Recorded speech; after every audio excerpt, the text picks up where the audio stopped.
and welcome to a Rügsæk solo campaign. This is my try to take 4 characters,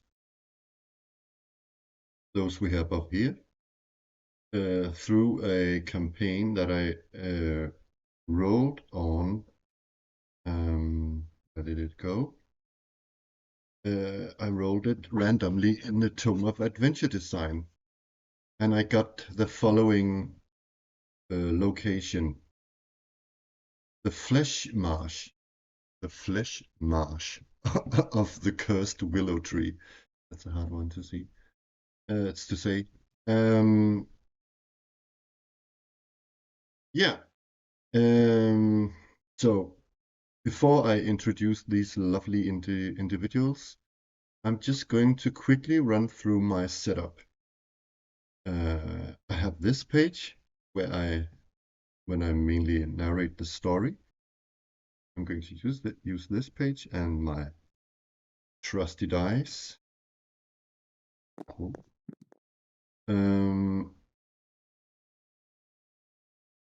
And yeah, so this is sort of the main screen. And then I have this one. And this is a hex map with portraits to the left, right, I don't know, I can't. Anyways, and from time to time I'm going to do this and this. So we have the character sheets, and also which I can't show right now because I didn't put it up. Or did I? Let me quickly do that. Oh, you know what? Let's wait with that actually, because we are not going to use it yet. It's the last thing I'm going to have on here is the dungeon scroll page. But if we're going into a dungeon. But let's see if we get that far. Speaking of that, if you by any chance have watched some of my previous videos of Rügsæk, is that my characters tend to die. Quite a lot actually.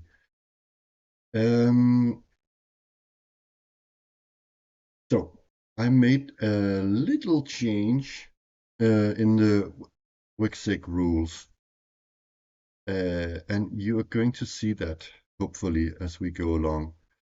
And if you're watching my YouTube channel, you'll know that I have put out, actually I put up YouTube videos about it, a new Rügsæk inspired game I'm working on called Dungeon of Doom. In Dungeon of Doom, characters run through 3 conditions before they die. I transferred that to Rügsæk, but because we have 4 abilities in Rügsæk, I made that to 4 conditions. So hopefully now our characters should have a bit more survivability. Oh, they will have, I know that. I tested it a bit. So, however, combat is still very, very dangerous in Rügsæk, as it should be.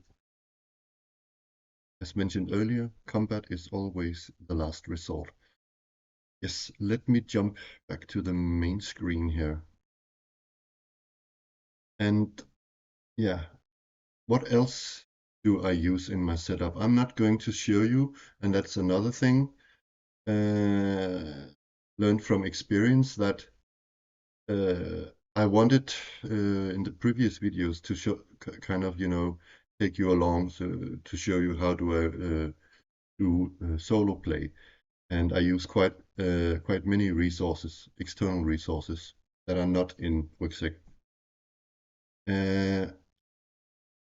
But my experience is, or was, that fiddling around with all these resources and trying to fit them into screens here on OBS was simply too much of a task, and it got in the way of the story. I still use them, I will just have them in the background. But I'm going to share with you which ones I'm going to use. And some I use more than others. For starters, I have the Great Book of Random Tables.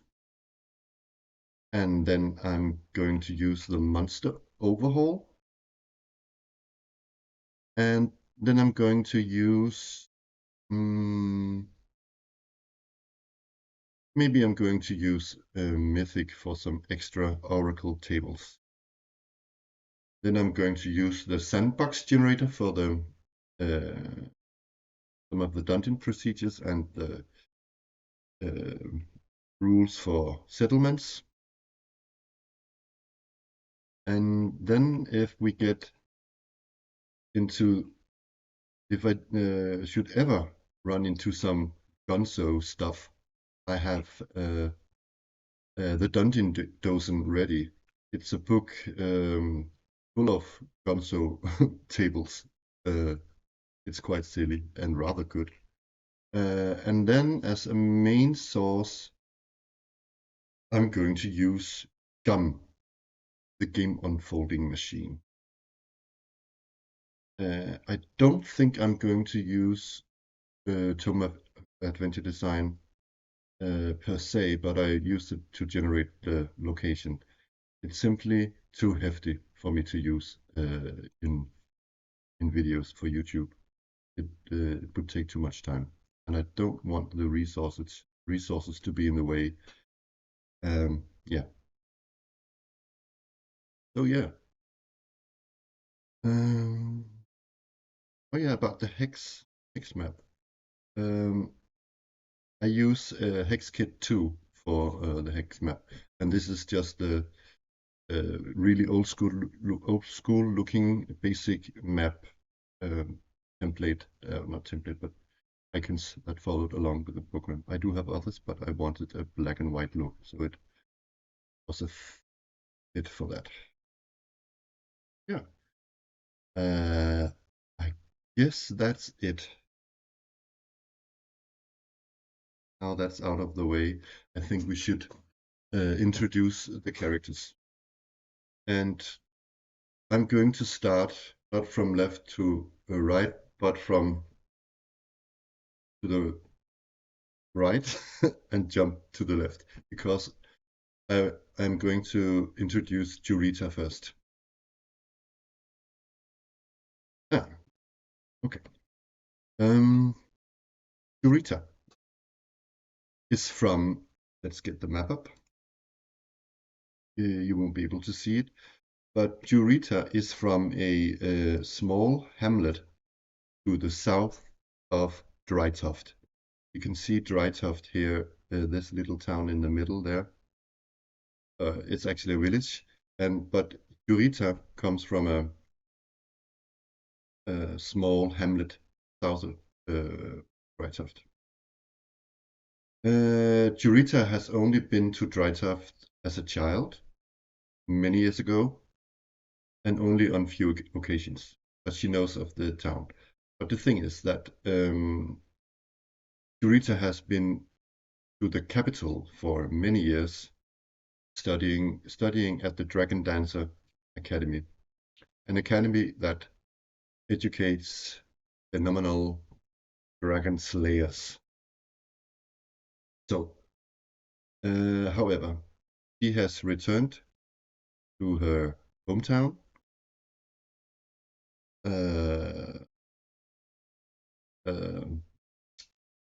New Glen, where her parents live.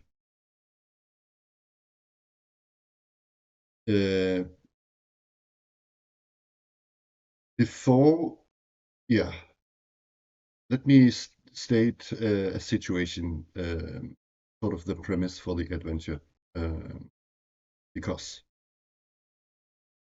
while Jurita got back, rumors has traveled to New Glen that people or the mayor in Drytuft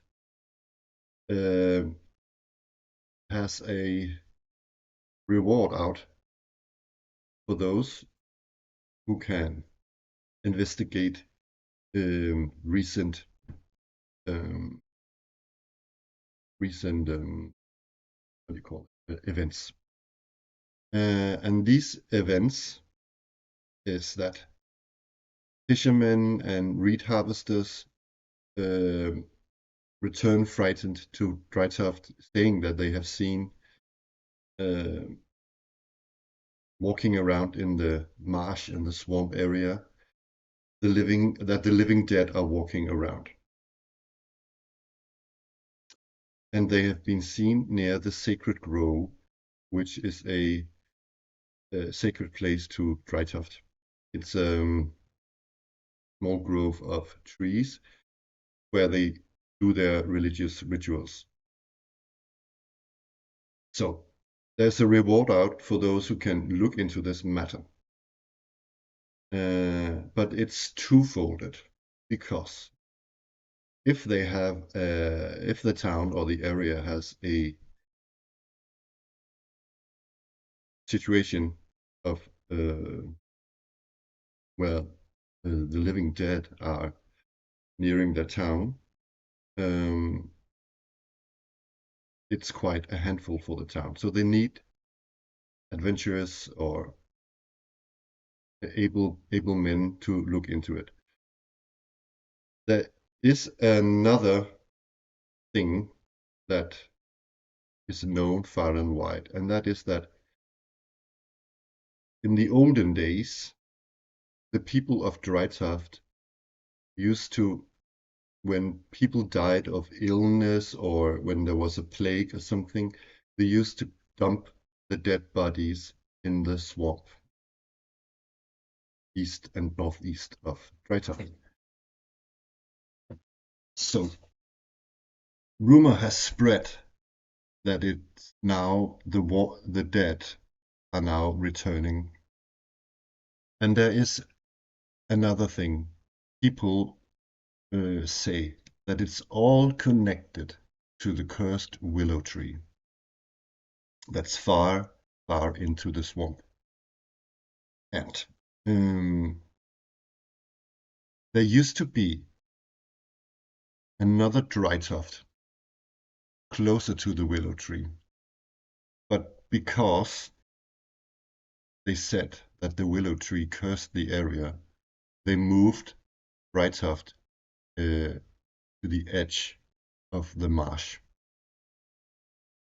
So, and no one has dared to near the cursed willow for over hundreds of years. So, but now it's time to take action. And if this is a building threat, we have to. They are not going to move the town again. They have They have to find someone to look into this, and that's why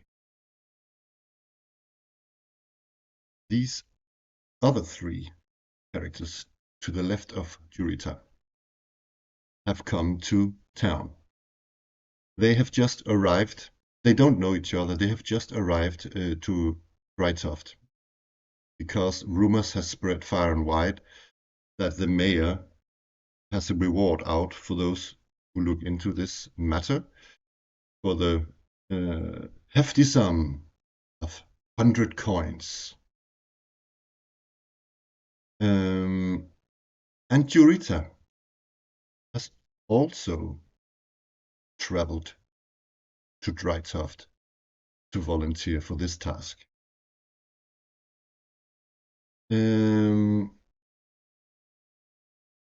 However, they all four meet at the mayor's office, but they are the only volunteers. So Um, yeah, that's the premise. Um, I think because we should start. I haven't even, because I wanted to roll this, a name for the mayor yet. Let's find out. I'm thinking, yeah, I also imagine it's village, actually. And in a village, there's everything you need, an adventurer could need. Like there's a smithy, there's a tavern, there's everything. There's might even a chapel. There's everything we need. And I haven't built anything of that yet. I think we're going to do that too. So, or I actually, but you can follow along. However, the chances are, I think that the mayor. I'm going to say it's a 50-50 chance that it's a woman or a man. So 1, 2 is a man, 3 and 4 is a woman. It's a man. And what's his name? And oh yeah, speaking of resources, I completely forgot the essentials. Metal inhales, 3 books. They're difficult to see. They don't show up. Blah.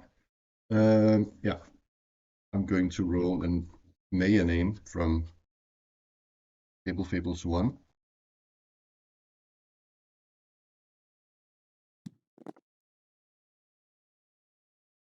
3. Alastair. Going to note that.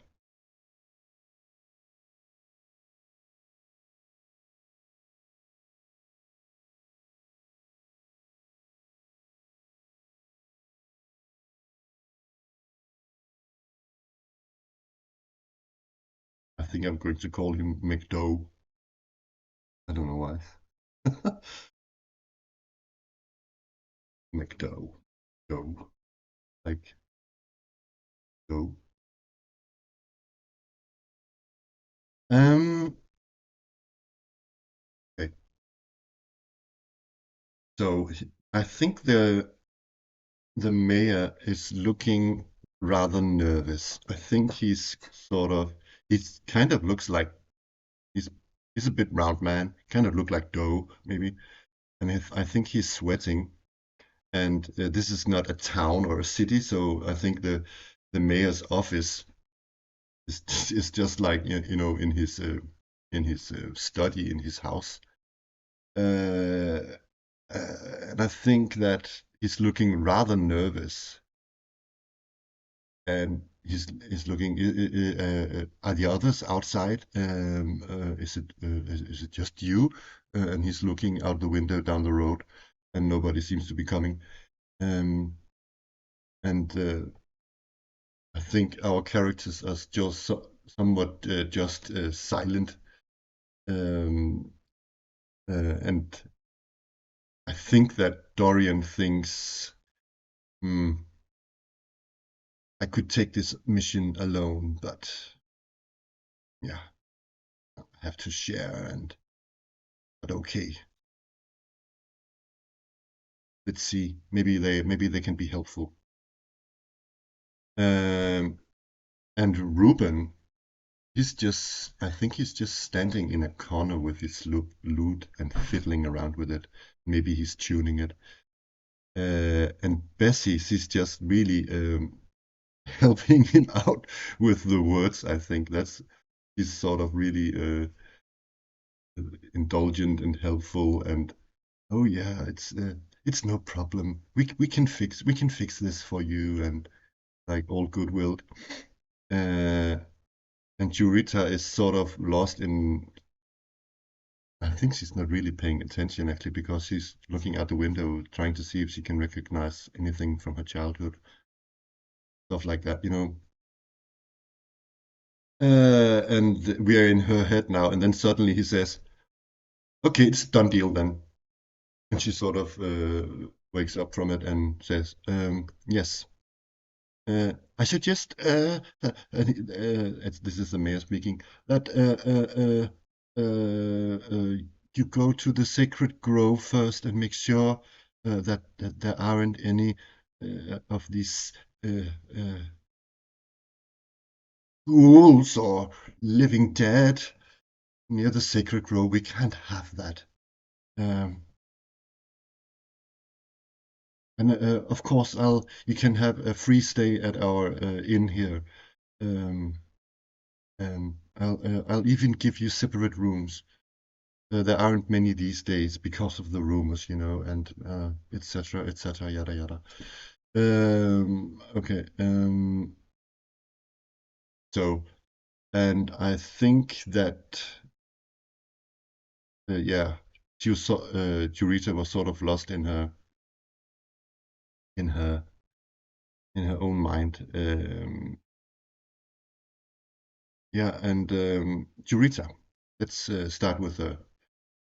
What does she look like? She's a really tall young woman with golden hair, and she's dressed really lightly, and she carries this uh, lance, sort of a lance with a banner on it, uh, with some flower symbols. Um, yeah, so she's just really tall, and then we have Bessie, the goblin loot snatcher. Oh, should I say that? Oh, I did mention that. Anyways, Bessie is a thief. She's a goblin loot snatcher, but she's equally a fighter, the way I built her. So she has these all over her body.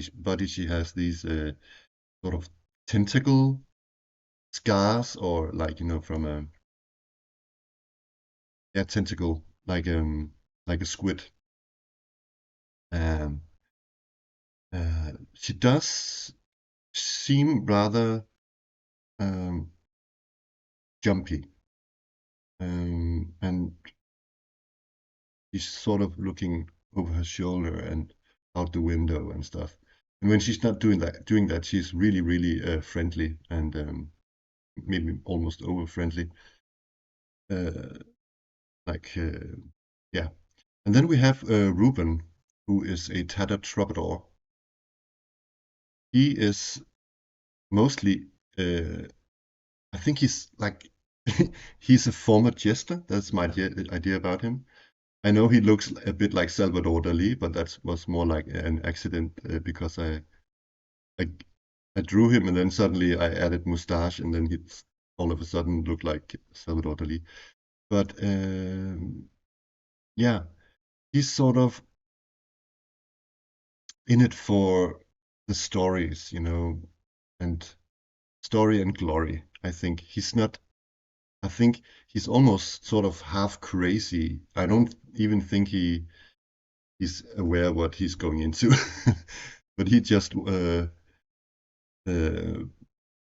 almost as if that if he joined this party, he would have an audience who would listen to him.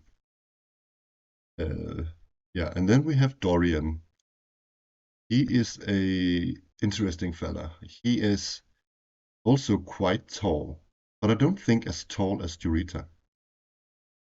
Um, he is this really muscular man with a close set of eyes, and he's very private and stoic looking. Um, but he does have some secrets. One secret I'll let you in right now is that he has a tattoo of a dragon that's really badly made, and it looks like a bird more than a dragon. And it is on his left butt cheek. But that's of course really private, and he's not going to share that with anyone. Uh, yeah, but yeah, that's sort of the gang for now. Okay. And I think Jurita says to them, okay, I'll show you where I think I can remember where the sacred grove is. Let's go and check that out. And let's just jump to that scene and also say that the adventurers are equipped now for travel. But they are going to the sacred grove. That's one hex up, and it's in a forest, like thin forest area, but with a dense forest around near the grove. But I'm actually going to remove those dice in the way. They are traveling up to the grove. It's like close to the city, just in the next hex. So I'm not going to use any hex travel rules here. So yeah, and each mile here, each hex is I'm using a 6-mile hex. So there's just about maybe 4 miles up to the sacred grove. Yeah, and I think that takes what does that take? Maybe they don't have any means of transportation, and that would be actually difficult in the swamp. Some areas they could use a boat, I'm thinking, but anyways, they're walking up there, and I think it takes about, does that take 40 minutes or an hour or so? Something like that. But I'm going to roll on the gum table, the scene design table, and see how the scene starts.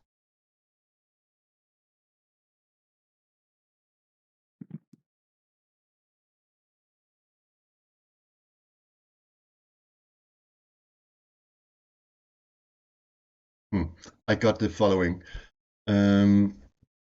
It's a plan changing problem. Completely wrong intel off the track. Okay. What a start. Yeah.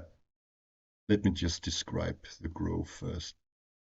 I think it's like this dense natural circle of trees, but I think among or inside the circle there's some even really old, like dolmen, sort of like uh,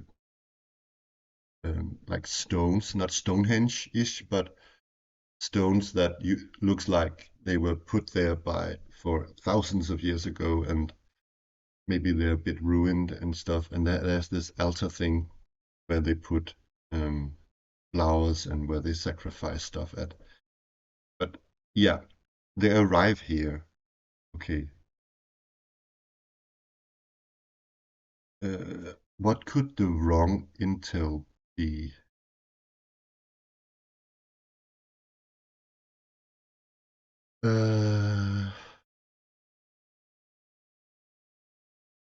What could it be? Why is the intel wrong? Supposedly, yeah, because the idea that I had was that we were going to check first the hex of the grove to see if we could find any Walking Dead or whatever it is we're looking for, ghouls or whatever it is, and then also go the hexes around the sacred grove. But if the intel is wrong, that completely sets off the ideas that I had. Or actually, I'll put them in another light. If the intel is wrong, then what it says to me is that it's not zombies or living dead. It's something else. So I made, I prepared for, I made encounter tables and everything for that. So it could also mean that the intel was wrong, that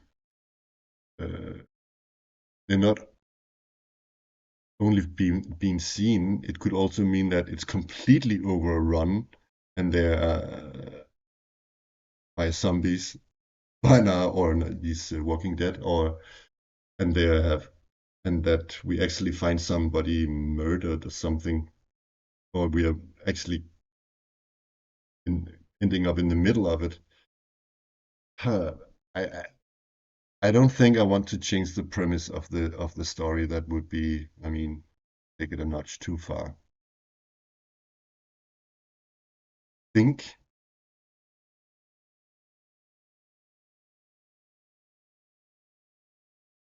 Okay, let me. I think it's got something to do with that. Uh, they simply haven't checked because or it's simply gotten out of hand. It is simply not rumors. It's simply true that somebody saw these creatures here, and I think that they are here now. There's some here now, and that they have either just they're eating someone on the ground. That is what I go with. Okay. Okay. So first of all, uh, I'm going to roll on a little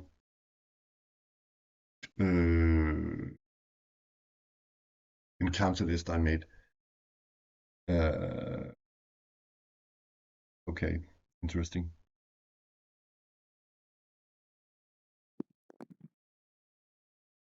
Yes, exactly. It is the living dead. And how many are there?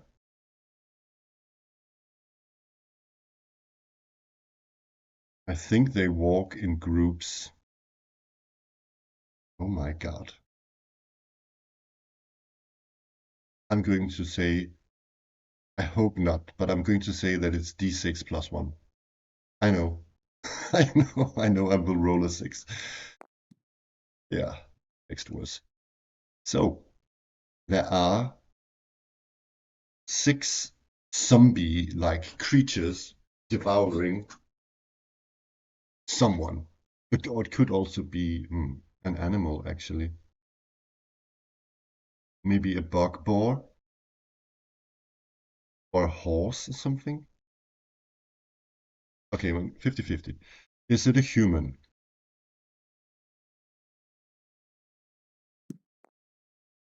Yes, it's a human. Humanoid, at least. Okay. Okay. Nothing like a bit of action. I mean, shakes the party together, or makes them, shakes the nervousness away. We have a fight on our hands. So, going to roll that. And that's good. That's 3 turns, so we're actually going to attack twice. And that also makes sense because they were busy devouring. And Jurita lowers her lance. Bessie, what is Bessie's? Is she? I think she is. Let's quickly get the Rügsæk up. Okay, let me have a look. Bessie is equipped with a sword and shield, so she has no ranged weapons. So I made her into a fighter. And yeah, let me just check this. Dorian is going to use his all sorts of weapon. He's going to use, I think he's going to use his sword and shield for this one. And Ruben is, because there's so many, he's going to cast a spell. Okay. Yeah. So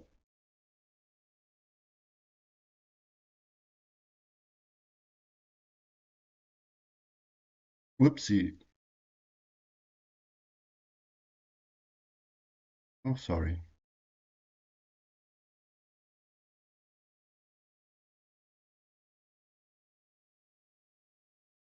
Good enough. Anyways, okay. So, okay. The following, who starts? Let me think. I think it's ranged first, and Ruben has a sling, but he's going to cast a spell. And in Rügsæk, you have two actions, two unique actions per turn. I think it's going to be Ruben first. Which spell is he going to cast? Let me check it out. I'm going to check for his magic songs.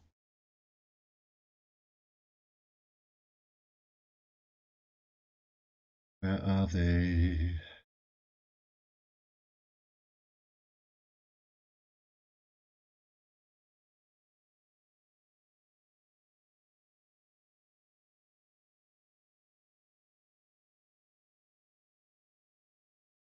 Here we go.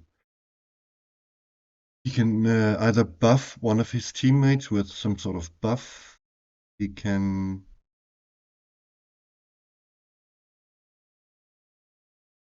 Yeah, that doesn't work on the undead. He can buff one with attack power.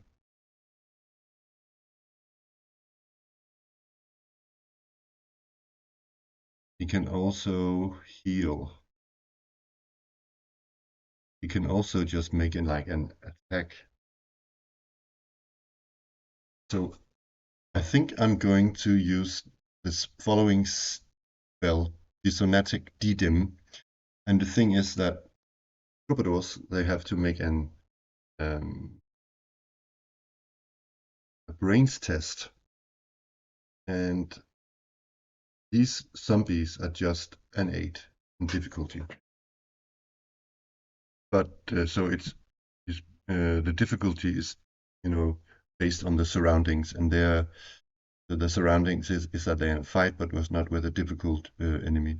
But they could be dangerous. But what is his brain? He's got 6 in brains. That's not great. So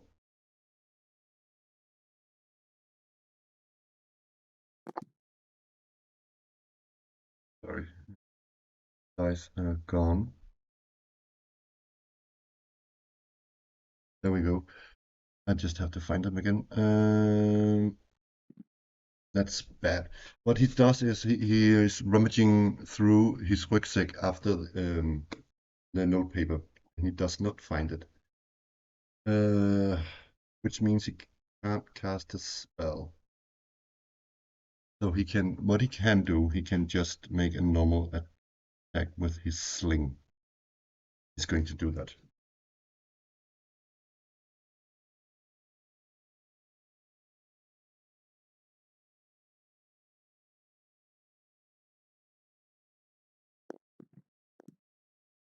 And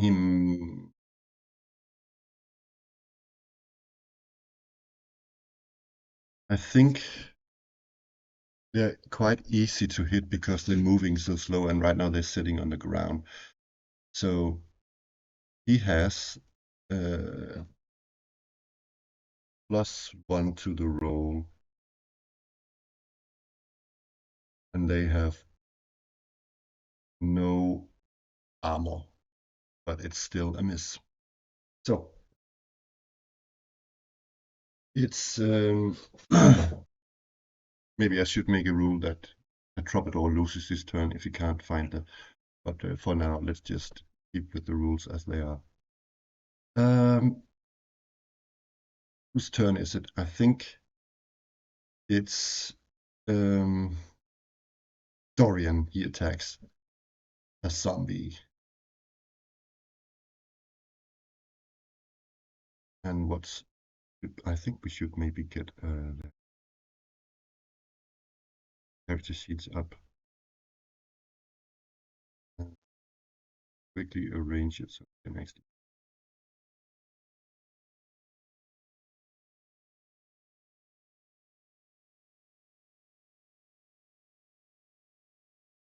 So Dorian has a strength, and because it's his weapon, he uses 2d12.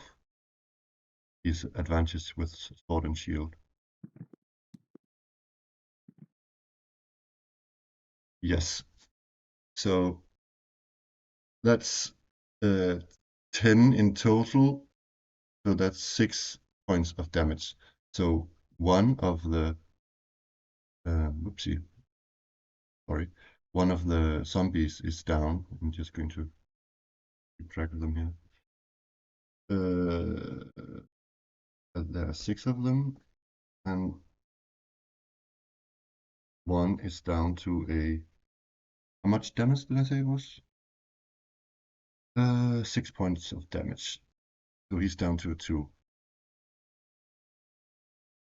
Just going to write HP here. Yeah, like that. Okay. So now it's. Yeah, he's not going to use his second action for anything.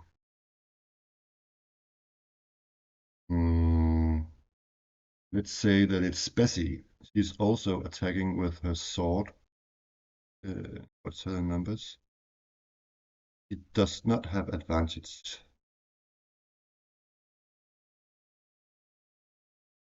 But it's still. So that's. What is her.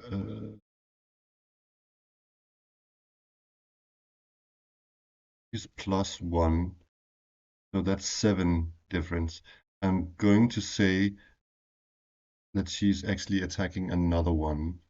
So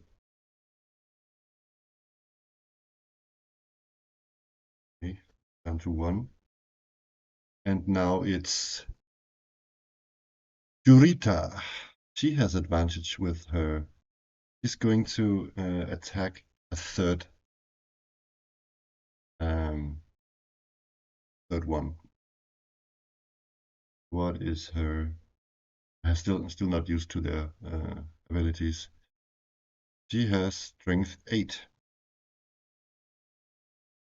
But she has 2 dice to roll because she has advantage. +2. So that's 10. That's 3 points of damage to one of the zombies. Yeah, when you have advantage, you choose the highest die. Okay. So now it's Ruben again, because we had the free turn as well. Ruben is trying to find that spell again. No, he still can't find it. It's so silly that he can both look for a spell and then got time to use a sling, but that's the rule as they are now. Yeah. Next time I think I'm going to change the rules. Anyways, he's using his sling, and he has what? Don't worry, I will get to learn their abilities. It's an agility of 12. That's bad. And he's +1 attack power. So he doesn't hit. Oh, he's useless already. And which turn should we say it is? Should we mix it up a bit and say that it's Bessie's turn? Why not? Um,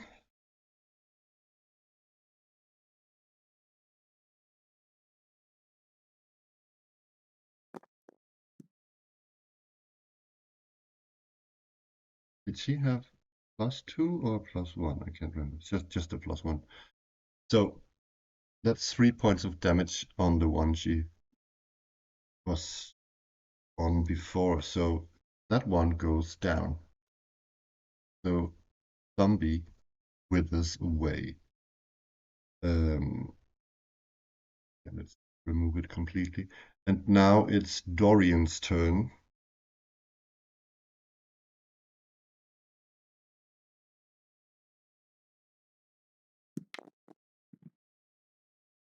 Yes.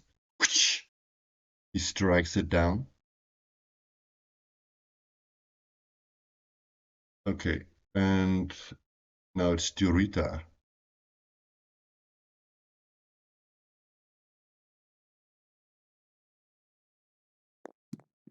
Oh, sorry, wrong die. She's only a D8.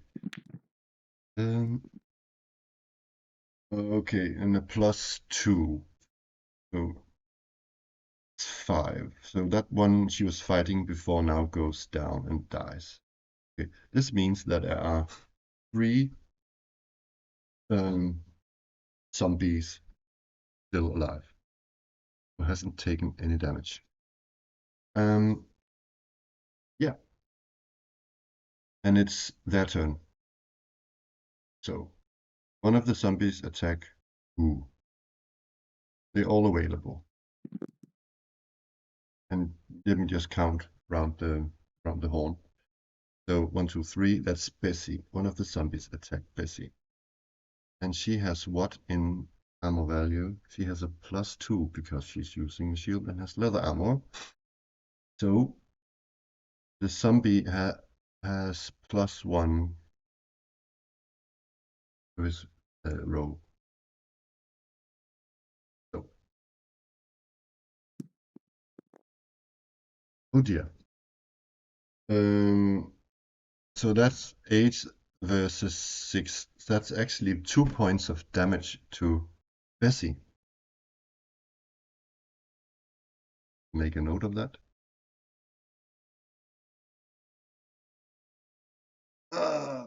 Bessie got hurt.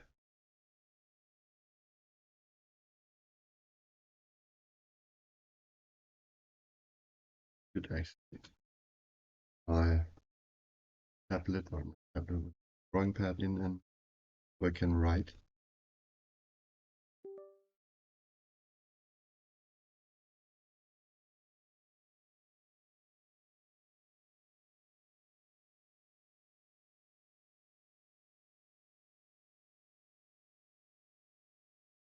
Okie dokie.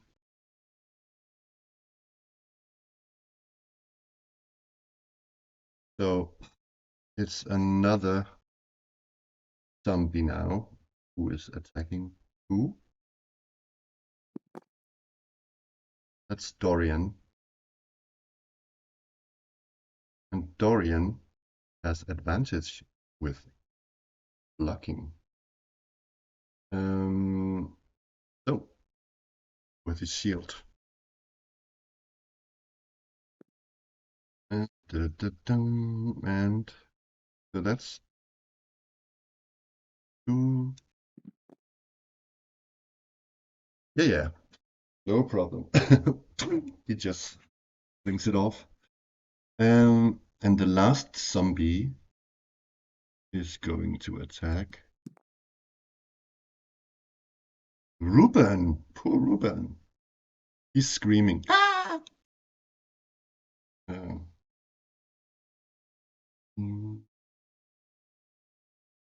So that's 7. And actually, it's in melee. So he's using what is Ruben's strength 6. Okay. Okay. And 1 armor value. But that's good enough. He dodges. So, new round.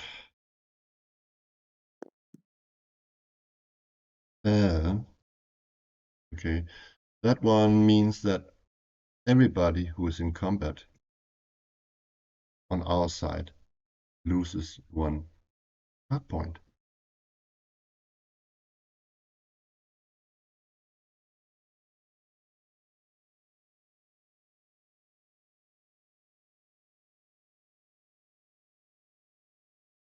As you can see, Ruben will go down fast, and I'm really happy I upped the chances of survivability here.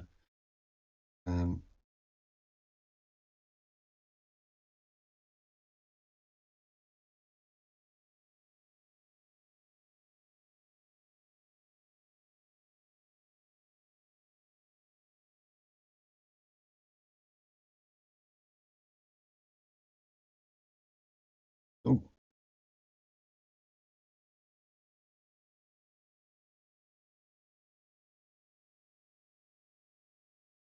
yes. So, but it's our turn. And we still have 3 unhurt zombies. So Ruben is going to try again and cast that spell.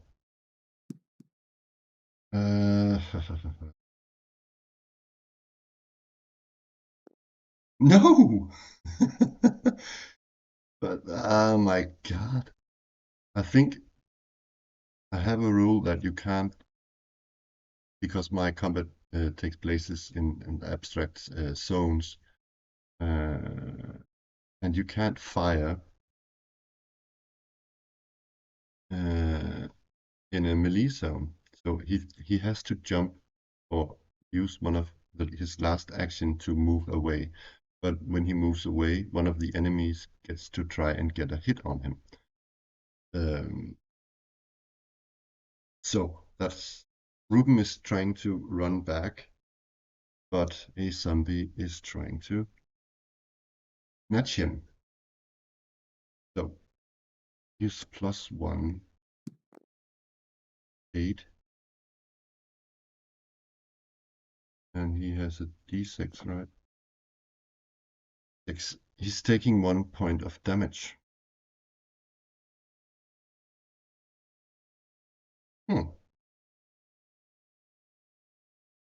See? He goes down fast.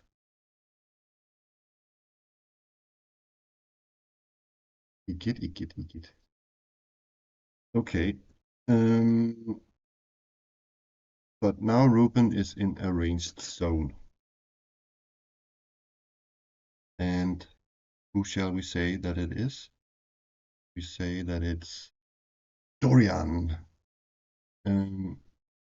What he's doing is he's using one of his actions to cast away his shield and sword, and he's grabbing his two-handed axe. Now it's time to smash you, you puny little zombies. And the others kind of look at him. Whoa. Okay.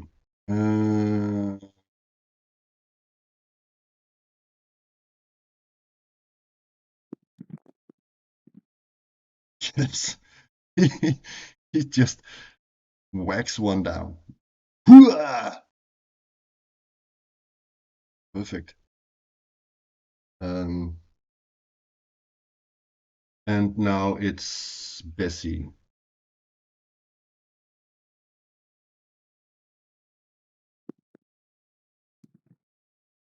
+1.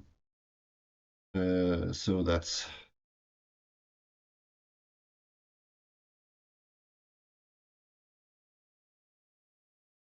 6 points of damage. Whoa. Me and head maths. Oh. And I'm not rolling morale rolls for these guys. They're not going to. They don't have any brains to think about anything. But he's really hurt. So it's Jurita. She's going to the zombie who isn't hurt. Okay, with her lance, trying to impale it. All right, let's do this.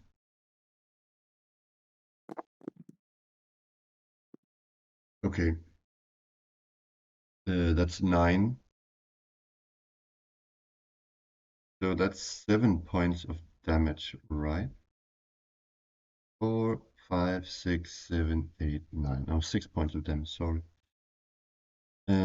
It's not dead either, but it's also down to a 2. And even though they only have, maybe they chopped off both their arms and still trying to attack and bite after them. And in my game, it's not like Walking Dead. My heroes are not turning into zombies. No, no.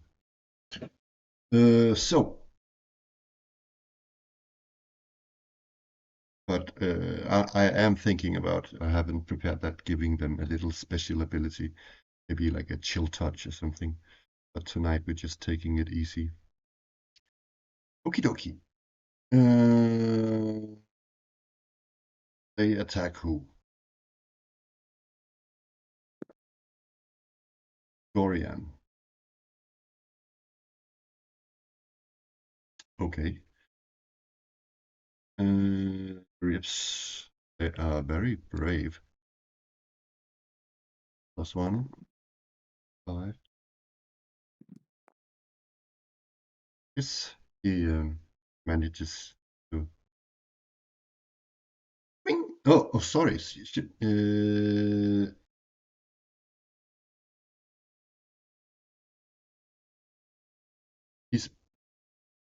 Oh yeah. Oh yeah. He is only. Let me think. He changed to his two-handed axe, and when he is defending, I should mention, he's not. Uh, um, using his axe with advantage, I think. I can't remember my own rules, but I think not. So, anyways, here we go. Looking good.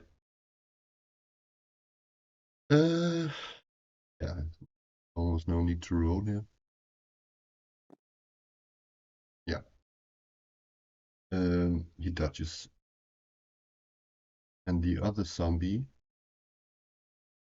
that's who? Ruben. He cannot actually. No, because if he's moving after Ruben, one of our players gets free attack on him. So he's not going after Ruben. Let me re-roll that. No, he's not going after Ruben. Good. He's going after Dorian.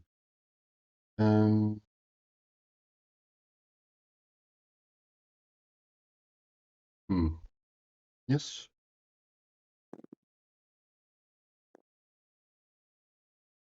And his armor value, because he ditched the shield, is only a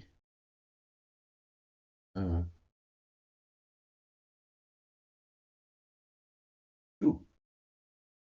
And what did I roll? So that's 8 versus 8. He does not hit him. And so I need to roll a combat hazard die once again. Enemies attack first. Okie dokie.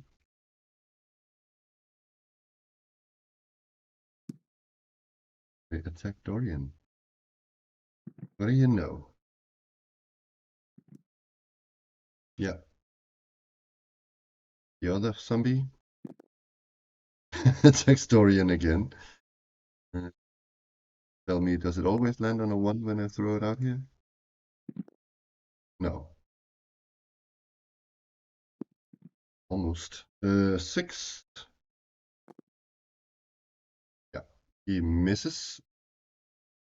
And let's just say that it's Dorian with his two-handed axe.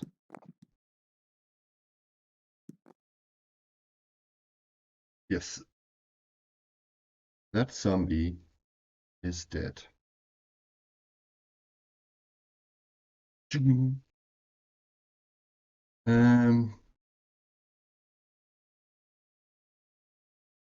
Let's just say that Ruben gets to use his sling, so he has some fun. What the hell? That's a 5? Okay. That's 1 point of damage. It's still not dead, but it's very close though.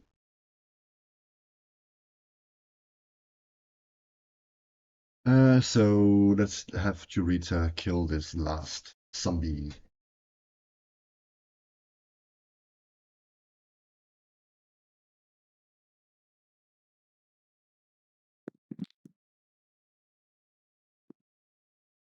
Yes, it's dead. Very dead. Hooah! She impales it. Okay. That was a mouthful. Let's check the state of our characters. Some got a bit hurt in this fight. Ruben, yeah, they actually all got hurt a bit, but it's okay. Yeah.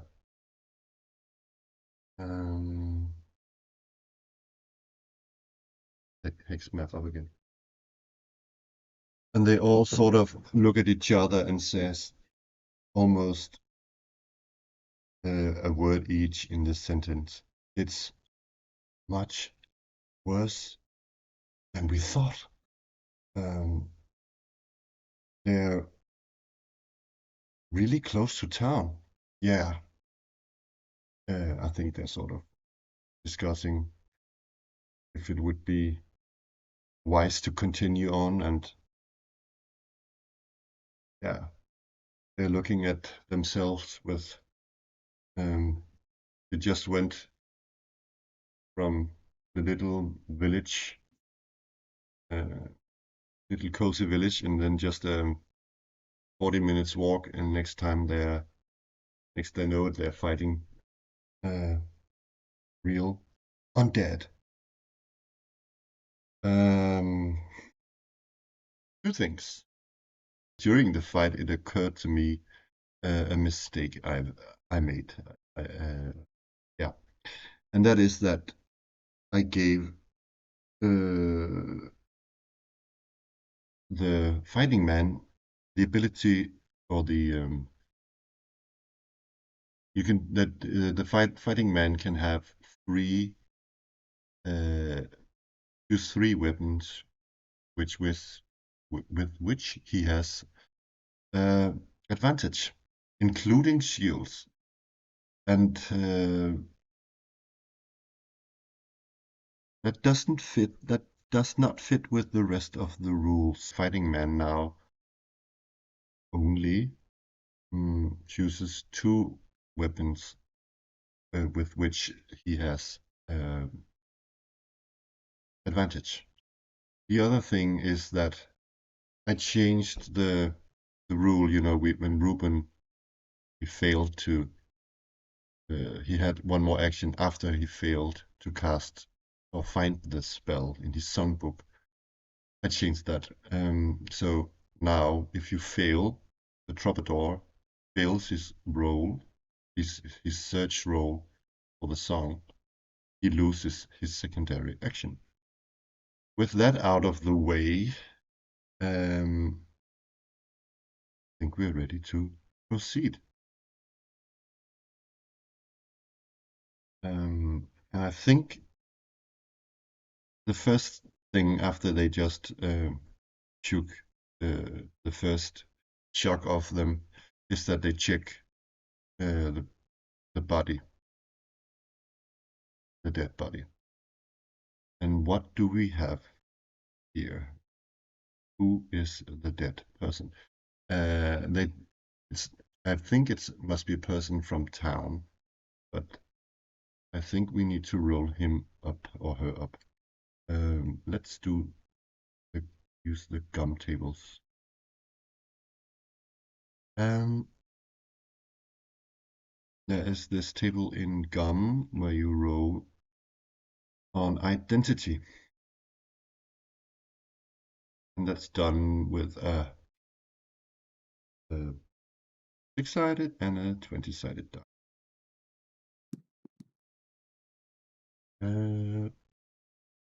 It's a very important person. What was the other die? 11. But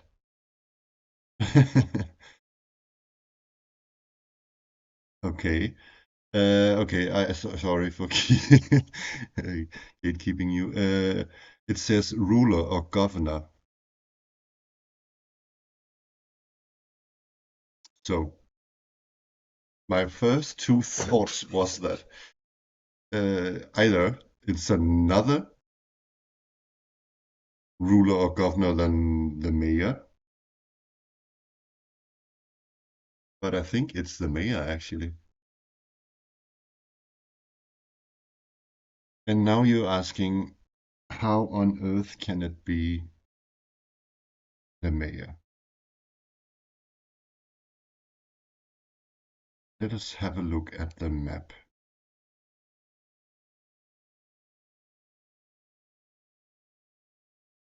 This is interesting. So maybe we were a bit slow getting there, and I think maybe after we left his house, he quickly ran ahead. Maybe to maybe he had something he wanted to show us, or maybe he just wanted to go there himself. It's really strange. um, that's weird. Yeah, I think it's because, oh, maybe he was on horseback, because this stretch from town, from the village to the grove, is actually okay to ride on horseback, because it's just really close to, there's a road sort of there.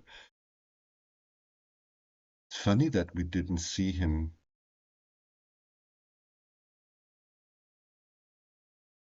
go ahead. But anyways, I'm going to say that it's the mayor. He wanted to check out something. We don't know why he wanted to do that. That's interesting, I think. So just throw the dice rollers a bit to the side here. Okay, that's bad. So can we see his horse anywhere?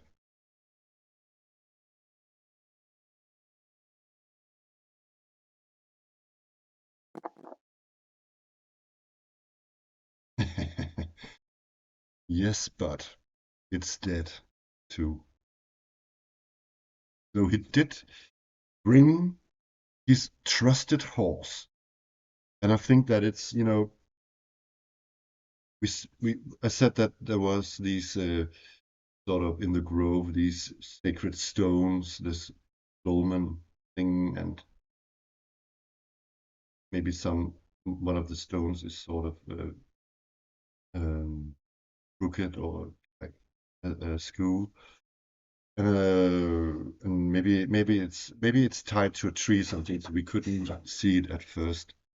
But the mayor and his horse has been eaten by these living dead.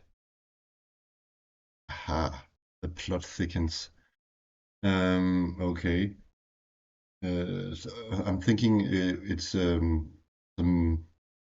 maybe 40, 60 feet away. We can see the horse, so it's in the dense clearing, or the dense, yeah, the tree line. Um, don't think when it's zombies that there would be clues per se that we could find useful. I think they're just, walking mindlessly around. Or are they? Or are they controlled by some other force? Hmm. Um, hmm.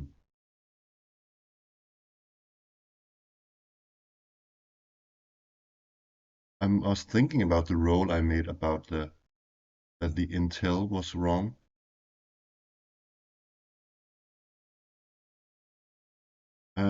I'll stick this as a note because if I interpret it in this light, that the mayor is there, maybe he had another reason to go there. We don't know yet. That's interesting. I don't want to conclude anything. I have ideas, but share them right now here because it could be going in. It's solo roleplay, so it could be going in many thousands of ways. Yes. So what we have to bring the mayor's body back to town, to Drytuft. And I don't know, is there any? I wonder if there's anything on the horse, a saddlebag, or let's check the horse actually. The gang is walking over to the horse and checking it out. Does it have any saddlebags? And I'm asking that as a not likely situation. I'm throwing 2 dice and taking the worst. Please.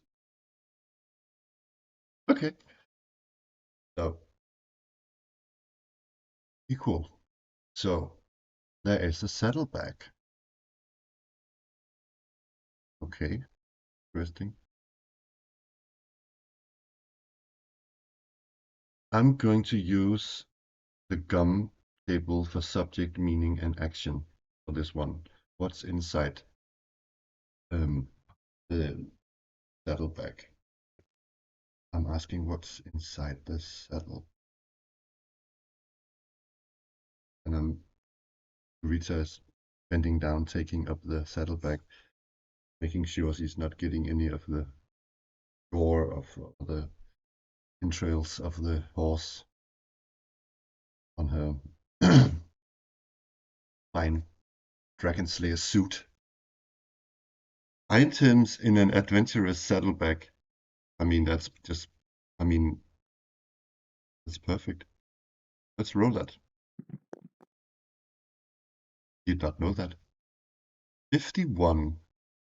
Maybe I'm going to roll for 2 items actually. 51 and 52. Maybe they are related. Oh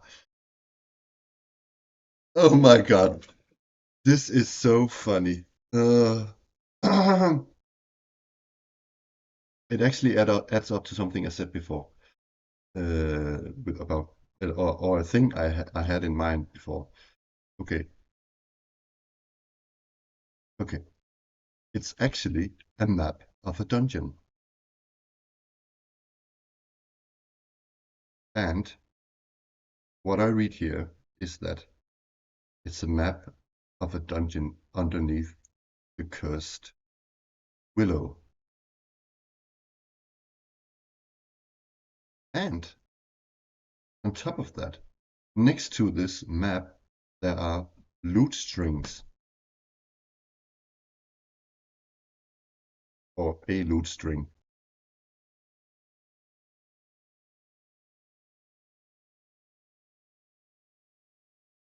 I have this idea in my head. I'm getting this idea that the mayor, I stated that he looked nervous. I'm just putting the pieces together here now. Wow. That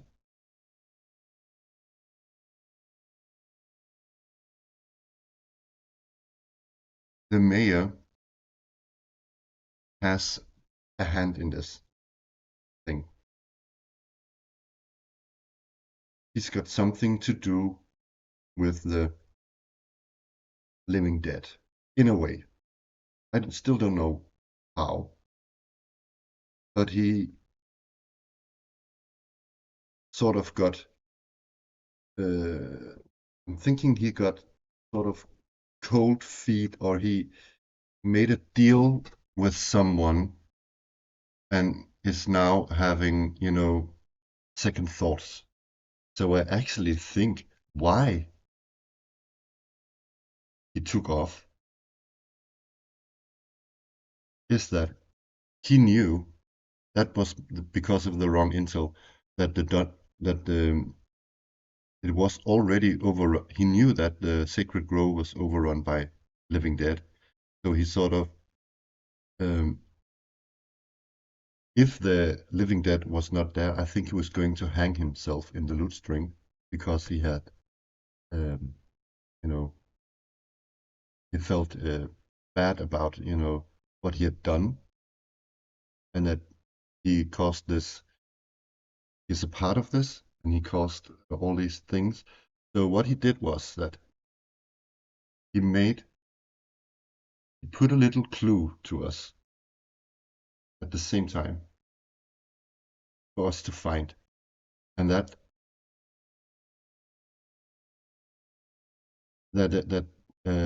is a connection to the willow tree, and that's why he put a map of the dungeon there. I don't think it's a map of the entire dungeon, and maybe I haven't decided on that yet. I can ask the oracle, but it would be a bit silly if we had a complete map of the dungeon we would go into. Then it wouldn't be very hard to get around. But also, maybe the map could be incorrect. Maybe the mayor had been there and knows some of the map, or something like that.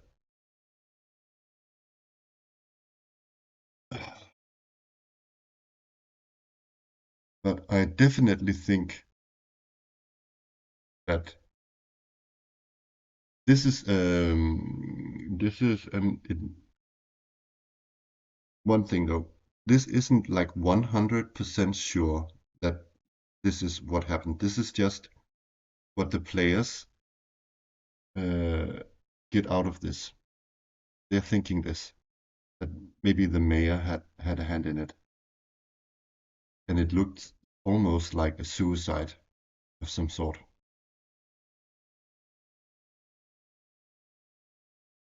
Hmm. So okay.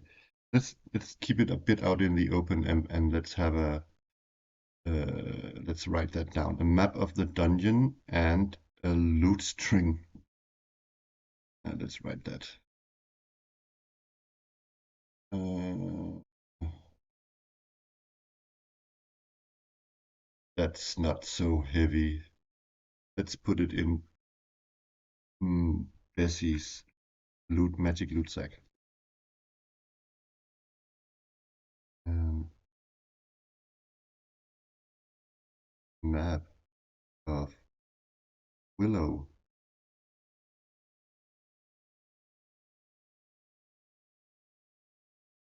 Tree Dungeon. And let's give the loot string to Ruben. Maybe it's going to be useful for him. Oh, by the way, he cannot carry anymore but a loot string. I mean, come on.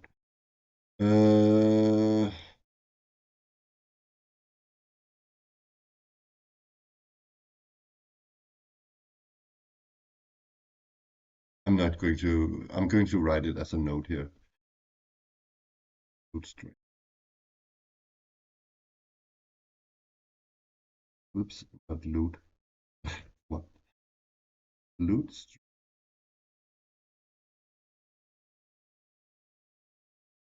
Yeah. Hmm.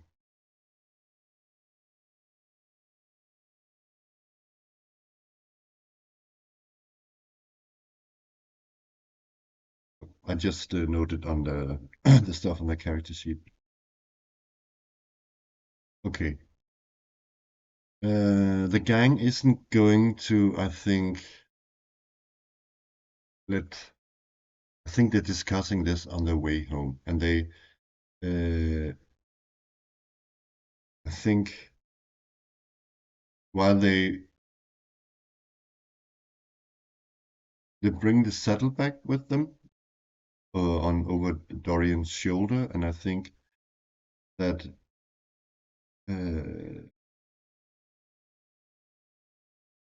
they put the remains of the mayor in a like putting him on a cloak and dragging him. So it's taking quite some time. I'm going to roll because they're traveling back to the next X. So I am going to roll the exploration hazard die and see. I got a 5, and that is sign or spore of an encounter. What spore or sign is it? Can I get a couple of descriptors? Is it important maybe? We don't know. 47 is guide and 25. An enemy guide. A guide or an enemy? Enemy guide. Holy moly. An enemy guides us. Okay. But there's actually a little thing that I planned ahead, and that is that Jurita has some of her background story. Is that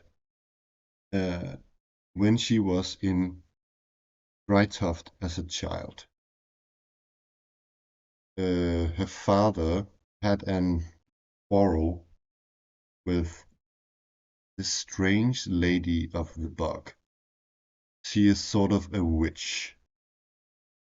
She's called Bucknelly. I rolled that.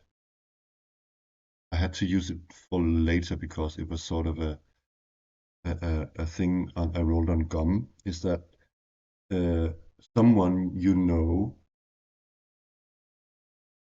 can help you, but the person dislikes you. That is actually something I wrote when I prepared for this. So what I think here is that they meet Bucknelly, this old bog hag. And of course Jurita recognizes her immediately. How can you forget? I mean, forget her. She's magnificent. I mean, Bucknelly is really ugly, and she's like, yeah, I don't know. And I think that Bucknelly recognizes Jurita as well, and I don't know, they are sort of on their way to Drytuft through this light wood area, and she's probably on the way to the marsh where she lives. And I did picture that Bucknelly lives on a house on stilts. And I actually had an idea that this house could walk around on the stilts. I think there's some Russian fairy tale with a witch who has a house with raven feet or something like that. So this is I ripped that. I stole that idea, but this is a marsh house on stilt that can walk around. She's not in her house now, but I think, yeah, Bucknelly sort of comes almost out of the blue, or maybe she's, I think, not out of the blue, she's standing there and they didn't see her. She's sort of gathering herbs or plucking some berries of a shrubbery or something like that. And then she says, "Ah, it's little Jurita. How much you have grown!" And Jurita jumps a couple of feet back, raising her banner, and says, "Bucknelly, my God, you're ugly." And then she just cackles like with no teeth in her mouth. And she said, "How big you are, Jurita, and you have friends." And I don't think that that Jurita knows what the argument or the quarrel was about that her father had with Bucknelly. And Bucknelly, of course, knows this, but she's sort of holding grudges still, even to a child. And she's just because she's the daughter of the man that she had this sort of, yeah, like, and we don't know what it is, but this, this sort of argument or feud or what do you call it?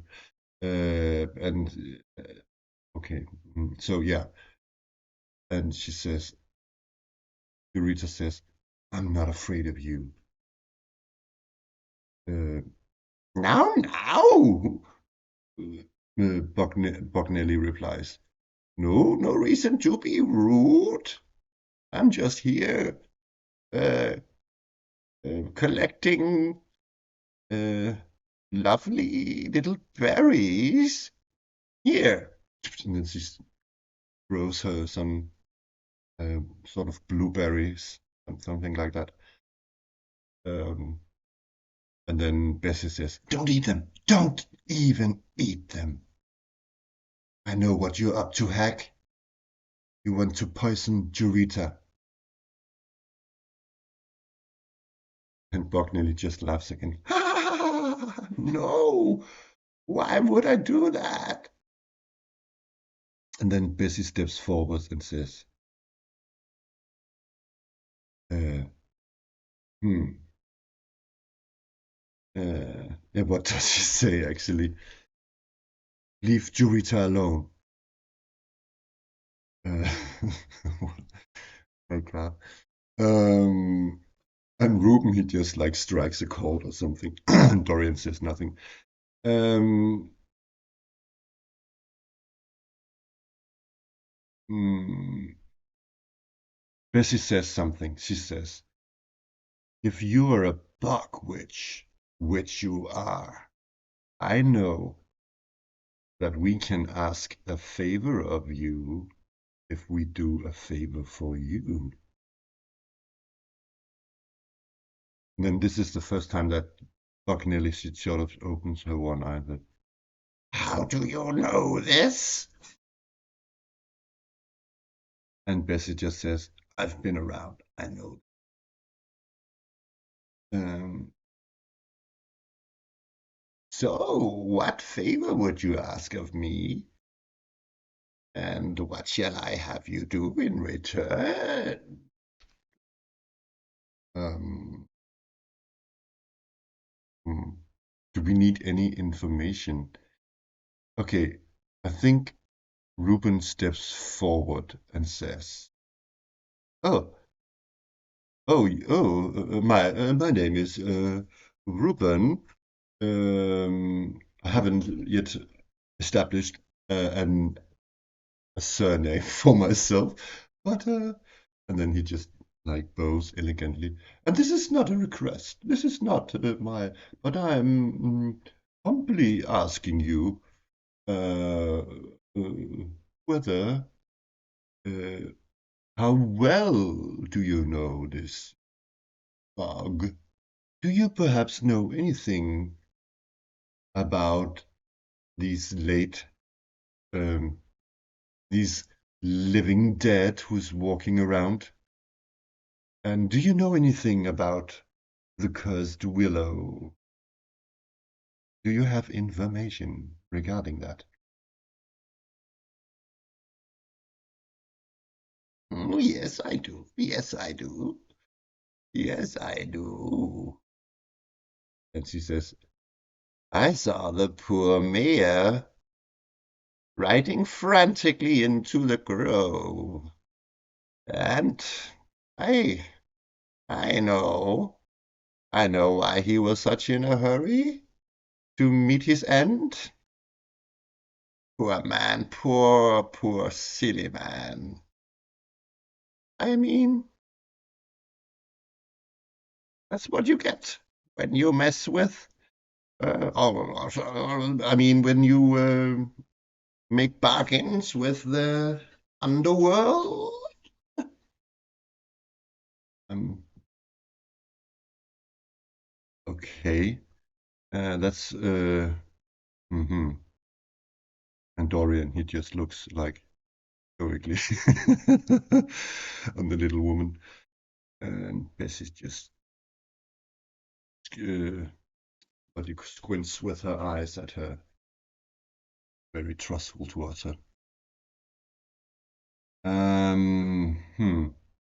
What do we want to know? Or what are we afraid of what the hag wants in return?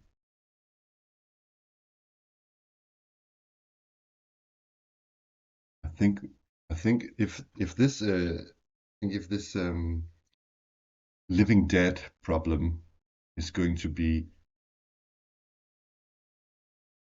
I mean, disastrous for the area and for, I think they're going to I mean, do drastic what do you call it, not the word, but anyway, you know, use all they have uh, available to do this. So okay. Okay, what are they asking her? What could be important for them? Hmm, it could be many questions. Could be they could ask about the mayor's role in this, or they could ask about any dangers in the swamp that they have to. They could also ask if if she knows who is behind all this, and maybe that last question would cost a lot.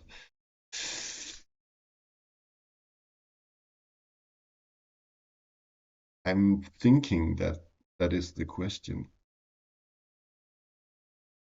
Actually, let me just find something here.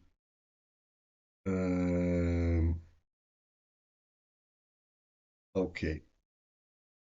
Jurita steps forward and says, uh,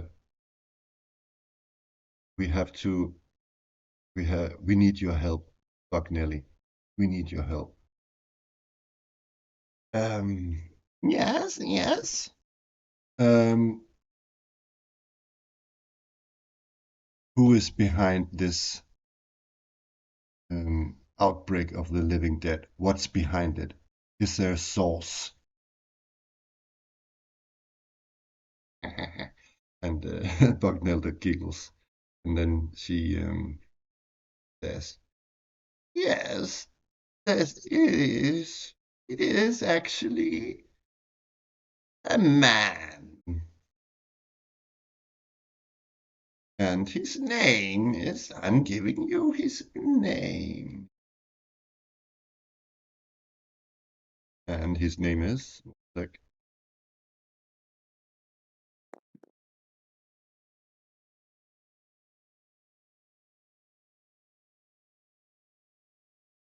His name is Braglorthrian.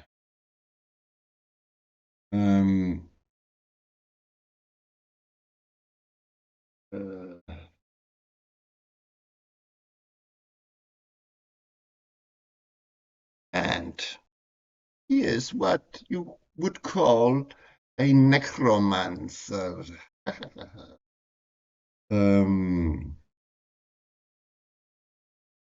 He has been living a long time in the cursed Willow, you see.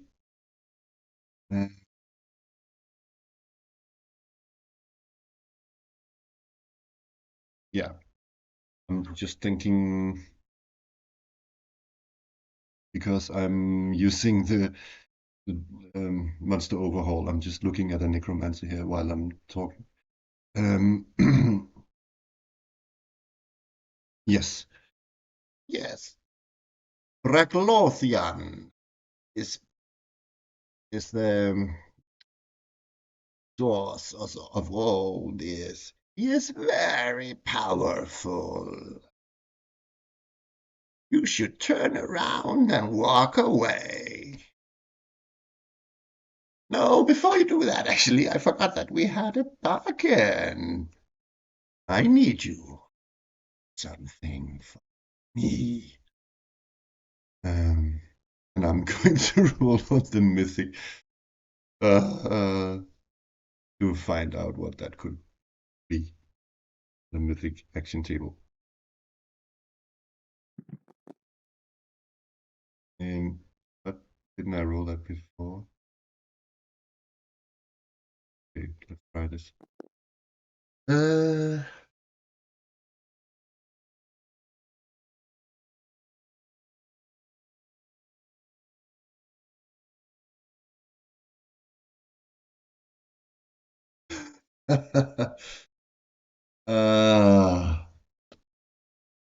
Yes, I got create leadership.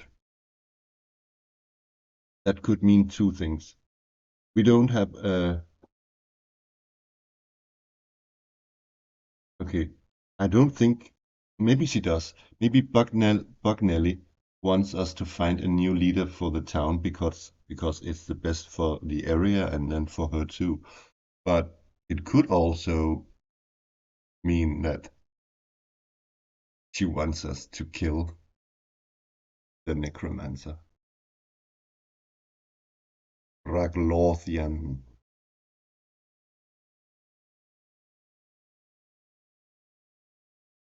I think that's it actually.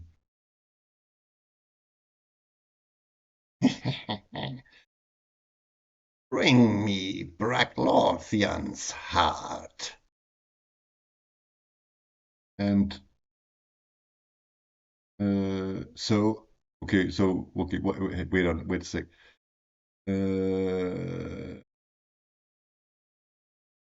I asked if who was behind it. So she tricked us, actually.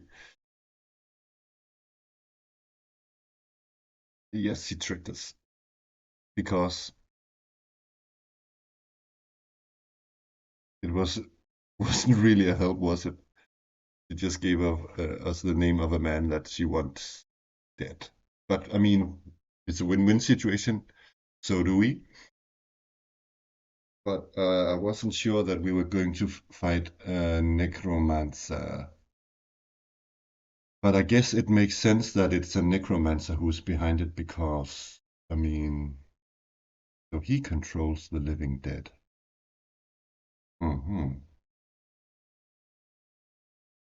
Exciting. And I think yeah.